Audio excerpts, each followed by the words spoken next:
环球大战线深入世界最前线，全球各地观众朋友，大家好，我是叶思敏。我们先欢迎来宾，台大哲学系教授苑举正苑老师。思敏好，各位观众朋友，大家好。科技力智库执行长吴令祥老师。思敏好，观众朋友们你好。台北市议员侯汉廷议员。主持人好，大家好。好，还有资深媒体人彭华干哥。思敏好，大家好。观众朋友，今天特别聚焦在这一场中美贸易战当中，打的正是最激烈的时刻。我们先来看到这一场贸易战哦，3个火线话题，今天会请我们的来宾来帮我们做解答的。首先，确实哦，现在呢，中国大陆已经停买美国的大豆了，但是我们看到此时此刻，巴西则是趁势的崛起，狂赚来自于大豆的钱。南美现在满仓出货，川普现在喊他要针对这一场战争做报复，但是美农会崩溃吗？川习会上面，川普这一次会不会因为种种原因，包括了稀土、大豆等原因，来特别软化他的态度呢？今天会做解答。第二件事情，受惠的除了有巴西跟南美洲国家之外，我们也要来看到澳洲也是这一次的贸易战的受惠国，尤其是在针对牛肉的出口哦，现在呢，澳洲出口量针对中国是暴冲了65%，一口气赚进了超过2000亿元。贸易的版图现在全面洗牌，美国还能翻盘吗？这是第二点。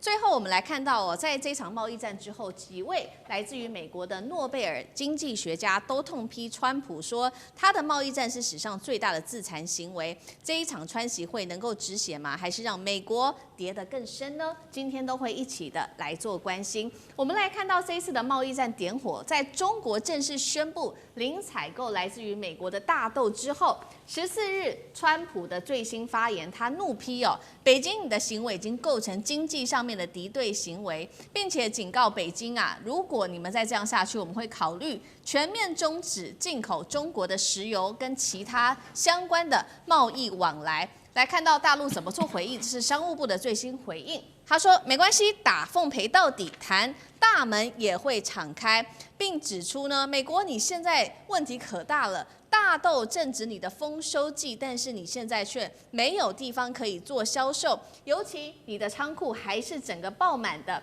反观在南美的港口，大豆船一艘一艘的开进大陆里面去。来自于央视的新媒体，这个是玉渊谈天的最新数据，我们赶快来看到，今年1到9月，他统计了。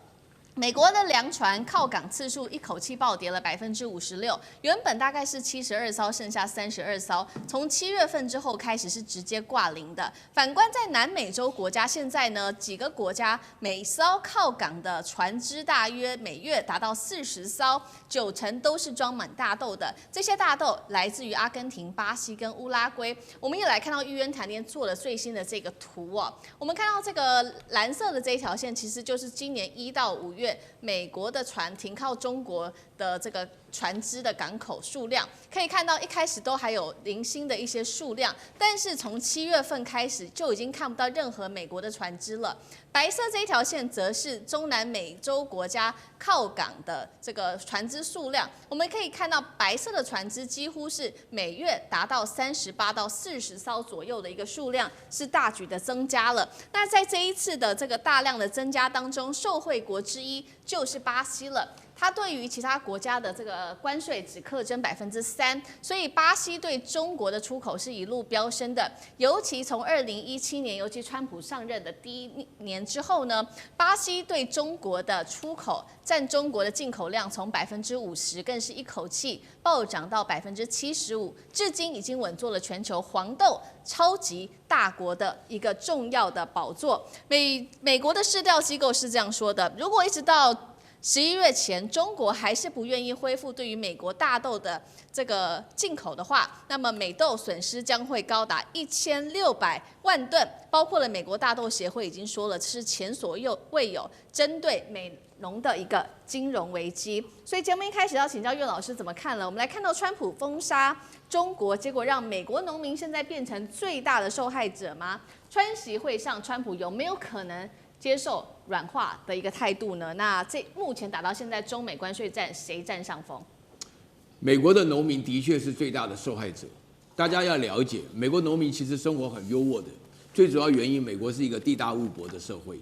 在这种地大物博的社会当中的话呢，他们农产品主要就是出口，而出口的话呢，农产品出口有非常重要的一个现象，就是说呢，这个农产品是需要经过检疫的，而且要检查里面的每一粒大豆里面所含的这种基因，尤其是所谓的这种基因培育的这种食物各国都有不同的规定。那我这边的话呢，分成2个部分来讲。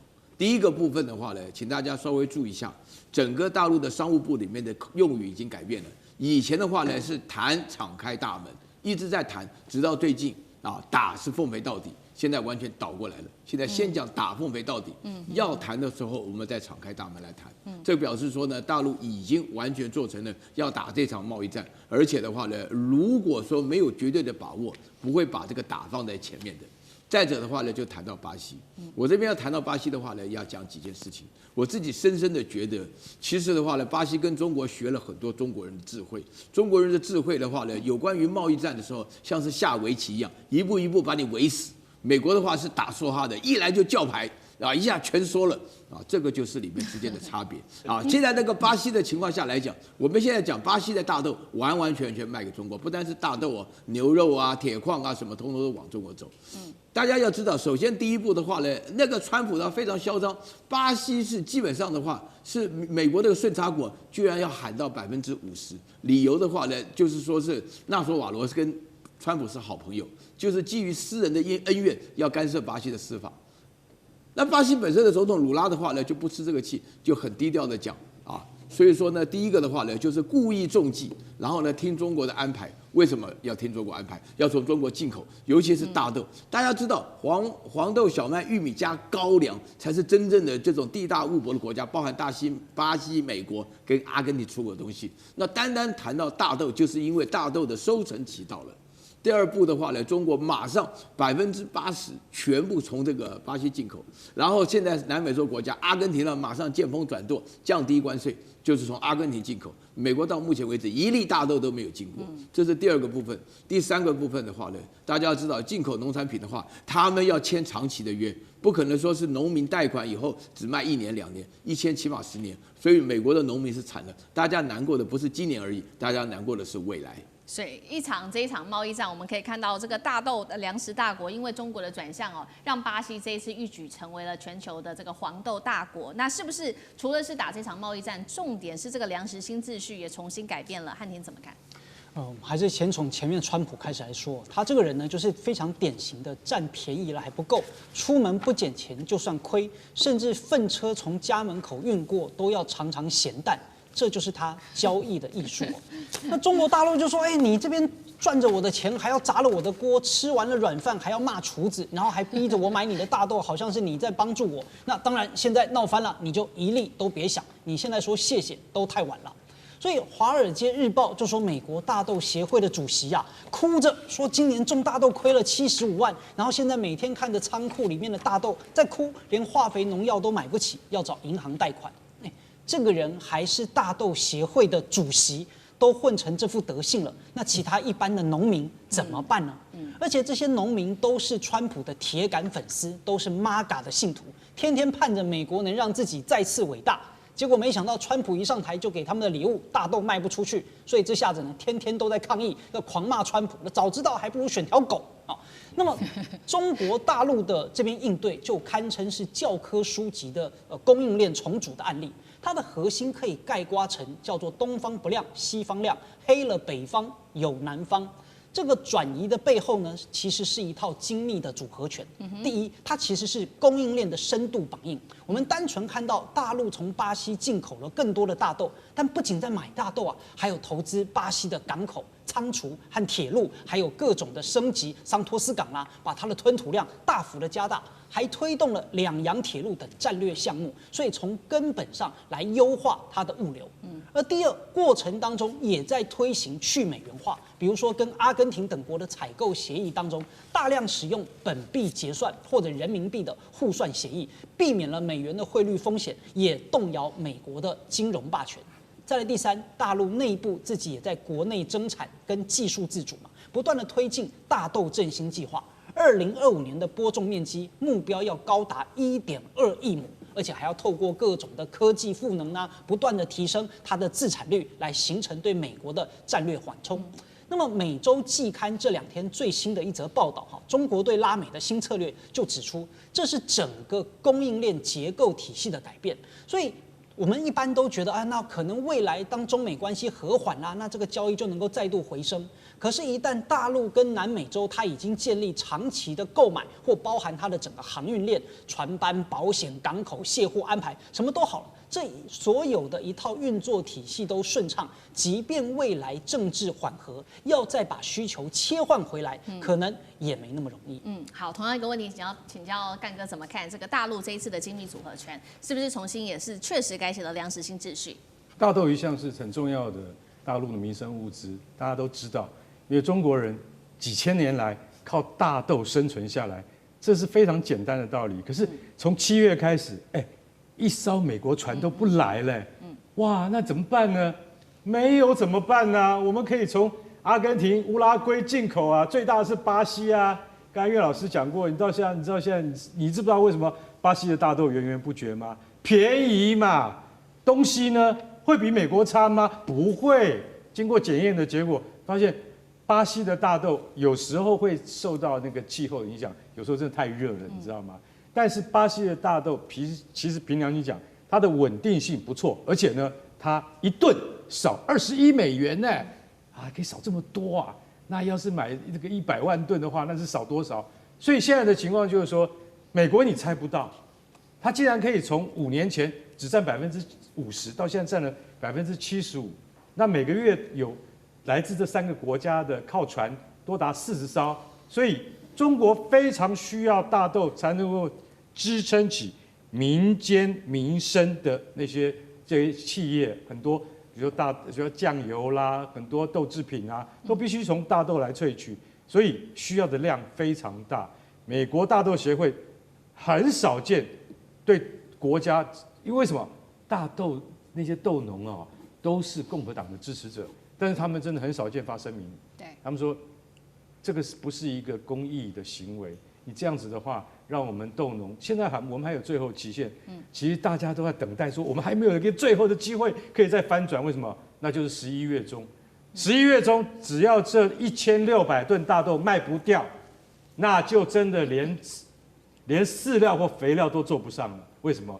因为它不能够再仓储下去了。这就是现在的美国豆农的真正的心声跟难处。我相信川普不是不知道，但是他正在拿他的国运跟他自己的一套行事的方法来跟整个制度对抗，以及跟中国对抗。那等于是他在历史上想要留下他的一席之地跟他的名声。不过我认为到最后可能会适得其反。是好，这一场贸易战打到现在，所以接下来的关键就是这个10月底、11月的时候，到时候的川习会能不能川普为他们的豆农谈出一些比较好的消息，谈出一些比较好的结果，否则这些大豆真的就是烂在田里面了。现在除了美农非常的担忧之外，其实呢受到影响的还有美国的牛肉。那另外一个得利的国家，它其实就是澳洲了。因为这个中美之间的贸易战，我们来看到澳洲这个出口中国的牛肉是暴冲了65%，狂赚进了2000多亿，换算是新台币。整体来说，澳洲大概是这个出口暴增了大约30%其中针对中国是增加了65%。澳洲农业对他们来说是目前从5年前的外交低谷终于是翻身了。在这个时候，才刚公布的2025的诺贝尔经济学奖得主3位的得主都跳出来痛批川普的贸易战根本就是自伤行为，自取灭亡。我们看到得利的包括了美国的盟友，不管是这些美农，不管是我们看到的澳洲或者是南美洲国家，但是为什么川普自己美国却输掉了？吴老师怎么看？